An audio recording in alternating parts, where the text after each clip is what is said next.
All right, welcome back everyone to the deep dive.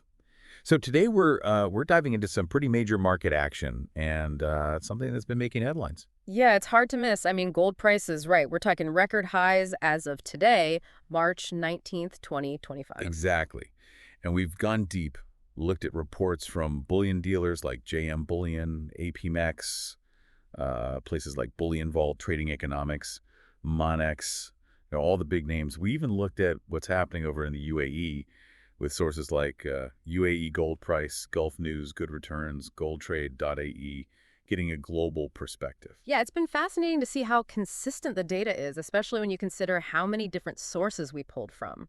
Right, and that's actually a big part of why we're doing this deep dive.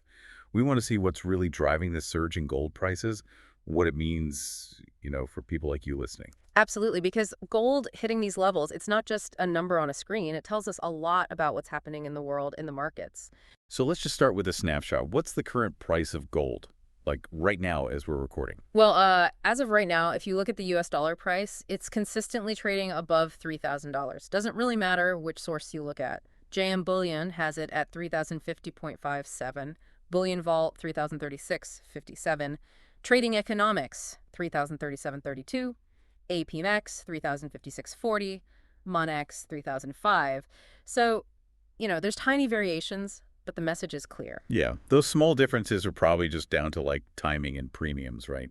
Different dealers and platforms updating at slightly different times. Exactly. But the big picture, gold is over $3,000, and all the sources are showing it's been on an upward trajectory.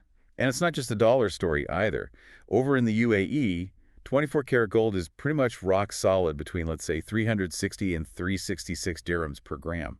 Yeah, UAE gold price has it at 362.75, goldtrade.ae 358.52, Gulf News a bit higher, 366. Good returns also right around there, 366. So again, super consistent even across different currencies. It's amazing. And I mean, this isn't just like a little blip upwards. We're talking record highs, right? Yeah, Bullion Vault specifically called out breaking the $3,000 mark. Trading Economics has it even higher, past $3,040 at one point. And sources in India, like India Today and IS Bullion, they're all highlighting these record levels. And Trading Economics also reported some pretty substantial recent gains.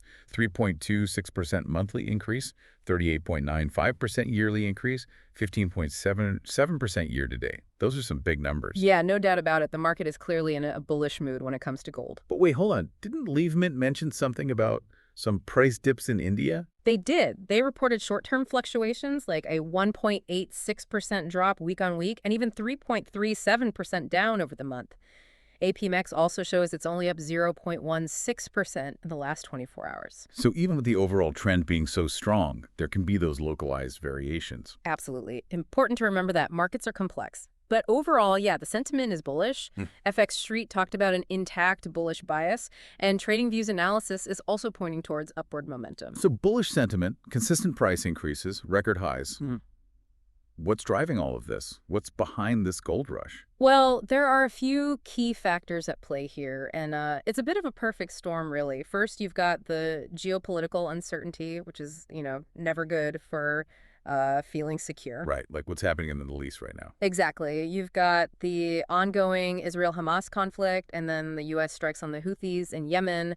All of that adds up to a lot of tension and instability. And historically, when things feel shaky, people turn to gold. That classic flight to safety, right? Yeah, it's a safe haven asset. Been that way for centuries. Yeah. And a lot of sources are emphasizing this. PIMCO, Belira, Investopedia, they all talk about this.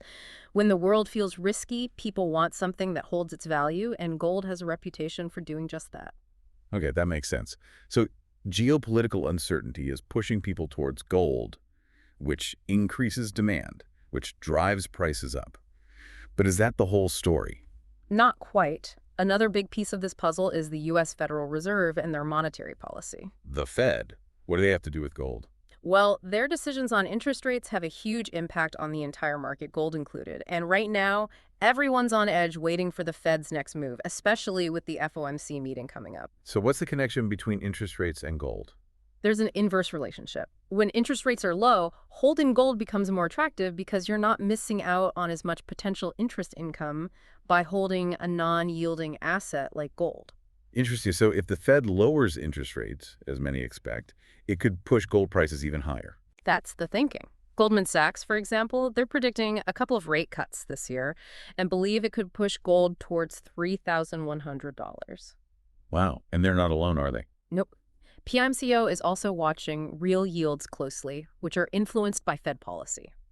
And Goldman Sachs even said that if uncertainty continues, we could see gold hit $3,300. Of course, if the Fed doesn't cut rates, Goldman Sachs predicts a lower price, around $3,060.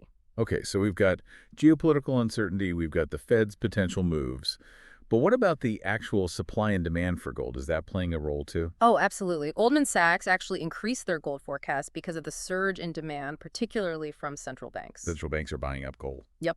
And Investopedia reminds us that while the supply of mined gold is pretty steady, demand can fluctuate. You've got demand from jewelry makers, investors, industrial applications, all sorts of places. So when you get this big uptick in central bank buying, it throws the supply and demand balance off, which can really push prices. Okay, so that's another factor pushing gold higher. Anything else we should consider? Well, we can't forget about the US dollar. Right, the dollar. How does that play into this? There's an inverse relationship there, too. When the dollar weakens, gold becomes cheaper for buyers using other currencies, which tends to boost demand and drive prices up. Sources like CBS News, Belira, Money.com, PIMCO, they all highlight this connection. So any recent weakness in the dollar probably contributes to gold's strength right now. Okay, so it's like a multi-pronged attack on gold prices, all these factors pushing it up. But I've got to ask, are we in like overbought territory? I mean, how much higher can this go? That's the million-dollar question, right? And looking at the technical indicators, it does seem like we might be getting into overbought territory. The Relative Strength Index, the RSI, is pretty high across the board. ISI Bullion has it at 73. FX Street is showing around 72. FX Leaders, 70.12. Bar chart even higher, 75.62% on the 9-day and 70.1% on the 14-day. An RSI above 70, that's usually a sign that a price correction could be coming, like a pullback, right? Yeah, it often is. But it's not a foolproof indicator. Investing.com, for example, their RSI is still high at 69.03, but they're still recommending a buy. So it's a bit nuanced. So RSI is flashing a bit of a warning sign, but not a definitive one. What about moving averages? What are they telling us? Well, that's where things get interesting. It's a mixed bag. Investing.com's moving averages are actually signaling a strong buy. The strong buy, even with the high RSI. Yep. And FX Street mentions the 21-day simple moving average, which is around $2,935, as a potential support level. So if the price dips, it might not fall too far below that. But on the other hand, FX Leaders is showing sell signals across various moving averages. A sell signal. So which is it, buy or sell? Honestly, it's hard to say for sure. This divergence in signals highlights the uncertainty in the market. The long-term trend might still be upward, but there's definitely potential for some short-term volatility. So are there any specific price levels that traders and analysts are watching closely, like resistance or support levels? Yeah, definitely. There seems to be some consensus around $3,038 to $3,050 acting as a resistance zone. Both ISI Bullion and FX Street mentioned that. So if gold breaks above that, we could see another leg up in this rally. It's possible, yeah. And on the flip side, $2,980 seems to be a key support level to watch. All right, so those are some key levels to keep an eye on. Any other technical indicators we should be aware of? Well, the stochastic oscillator is also reinforcing that overbought picture we saw with the RSI. ISO Bullion has it at 95, and FX Leaders at 85.91.